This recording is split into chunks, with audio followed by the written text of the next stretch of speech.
topics. I'm not sure how much we will be able to get into those. There are some 2-3 books listed here. There is a book that has come out recently by Tolerant on fault-tolerant computing. Again, since I don't really use a single book to a significant extent, I don't require a textbook.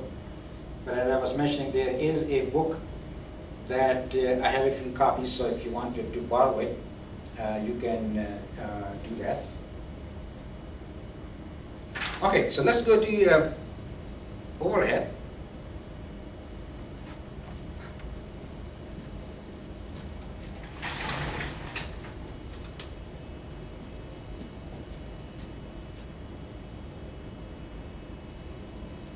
And let us see how well this works.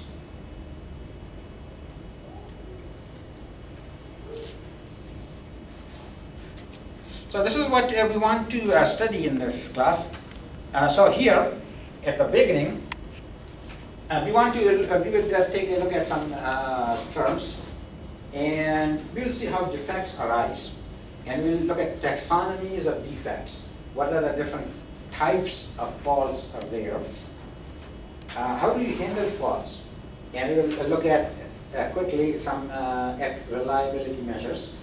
We will look at types of redundancy and deterministic versus probabilistic approaches. Fault-tolerant computing. Objective is to achieve very high reliability. That's the objective. And how do you get very high reliability? So we have, I suppose you could say, 3 different approaches. So one way to achieve high reliability is to do more thorough testing. Another approach, so by testing, you will find out the defects or bugs and you can fix them. Other approach is to use redundancy, and when you have redundancy, even if the defects are there, you can keep things running by perhaps masking the effect of faults. And then sometimes you can design for high reliability. So sometimes you do a careful design and you take into account the weaknesses of systems, and your thorough design can result in a higher reliability. Now, what are the things that we want to consider in this class? Obviously, software and hardware. And then I couldn't think of a good term for the rest of it.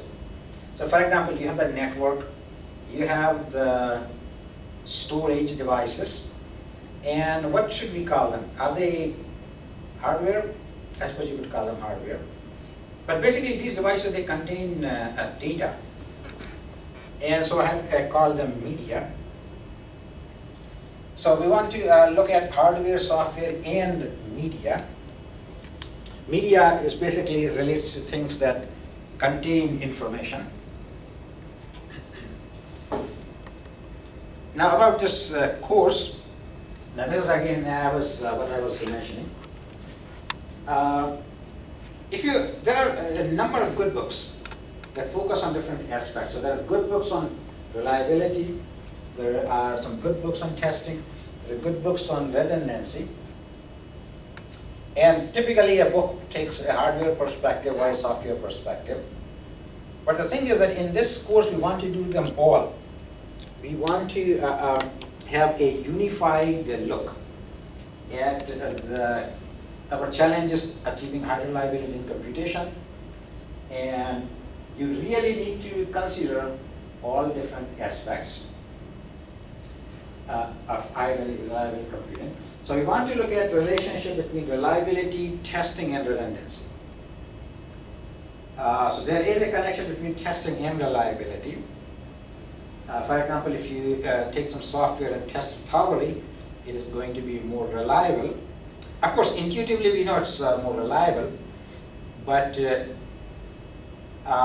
for a while people didn't have any way of characterizing what they have achieved by doing a certain amount of testing, but that can be done today. There are methods available to characterize the improvement in reliability. Difference, connection between reliability and redundancy. Hardware and software issues, there are a lot of similarities, but there are some significant differences. So no single book, but we have something we call course notes, which are basically slides. So for example, this is one of the slides. And later on, as we are finishing up something, I will make the slides available. There are some articles that are available online. And these include some of the articles that we have written. I and my students, we have worked on different aspects of fault tolerance. So we have worked in hardware, we have worked in software, we have worked in security. And some of the articles are kind of more research oriented. They look at some specific research issues, but some of them I think are general enough that people will find interesting. We'll use various sources.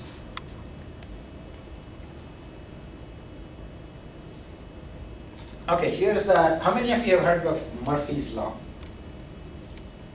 Okay, it's a famous law. Which says anything that can go wrong will. That's Murphy's Law. And so this is of course the pessimistic. I was mentioning that there can be two perspectives. So one perspective is you think everything is ideal, that nothing will go wrong ever. And then on other extreme you have the Murphy's Law. And Mr. Murphy, actually, it turns out that I looked it up and it was not proposed by Murphy, but by somebody called Finnegan. But anyway, that's part of history. Fortunately, to all laws, we have exceptions. So we have our own laws in this class. So even though things tend to go wrong, you can still survive. So there is still a lot of hope. It may not go wrong for a while. So you buy a car and you want the car to be reliable. Now you know eventually you will have to get rid of that car. Maybe, I don't know. How long do you keep your cars? 15 years, 20 years, 10 years? Some people change their cars after 5 years. But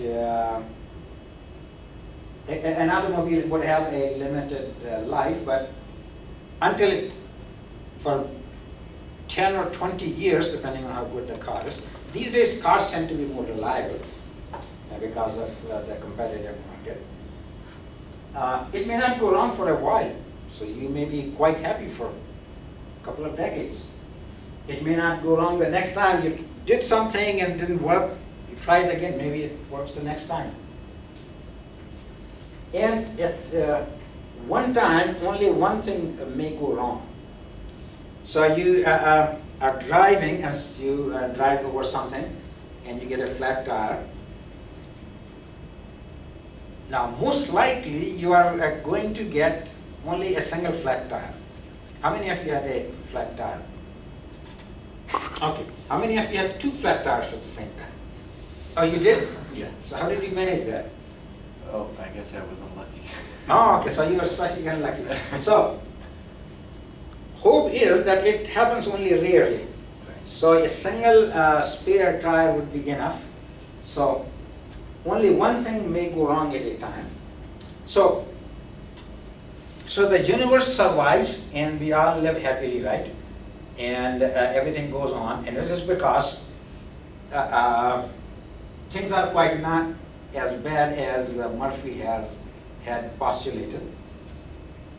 So we will see how we can maximize reliability.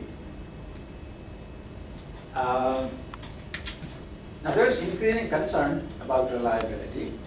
As I was mentioning, historically, people thought of reliability in special situations, aerospace, telephone switching, process control. You have large chemical process, and if that was disrupted, then you will lose the whole batch of enormous amount of whatever stuff you are processing.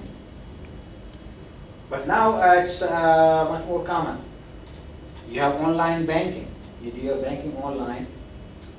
You make your planes and cars, they use computation and communications. Hardware is much more complex. And software, of course, is much more complex. So if you look at, if you will plot the size of software, for example, size of Microsoft Windows when it was introduced and how it has grown, you will notice that software has grown and it keeps on growing more and more complex, even for the same application. So unless you take some special measures, things are not going to continue working. And so reliability is a concern even in ordinary, everyday thing.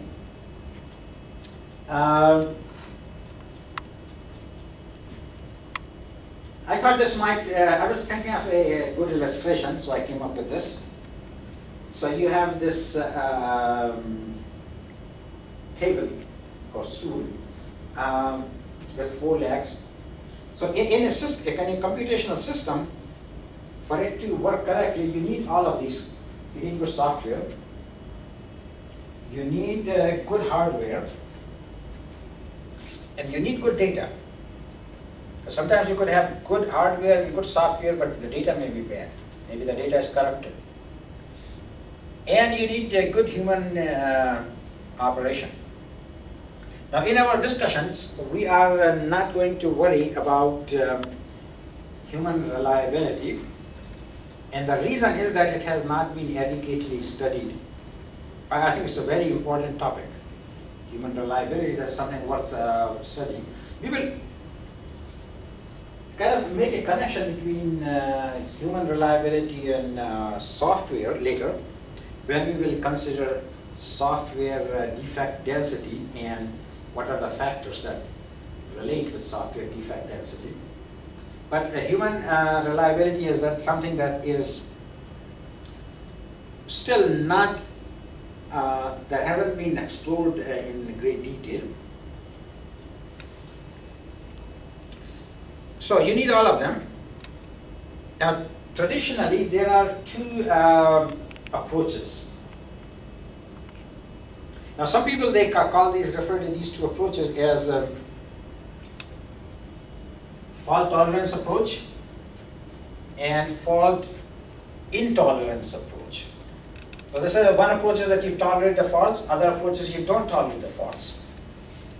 And I thought that fault intolerance is confusing, so I decided to call it fault avoidance. So fault avoidance, basically you eliminate the problem sources. You eliminate the defects, or you eliminate the weaknesses, you do a more robust design. You can reduce the environmental stress. Maybe you have some radiation shielding if your equipment is subject to radiation. But the fact is that no matter what you do, you cannot completely avoid faults. No matter how much testing you do, your software is not going to be fault-free.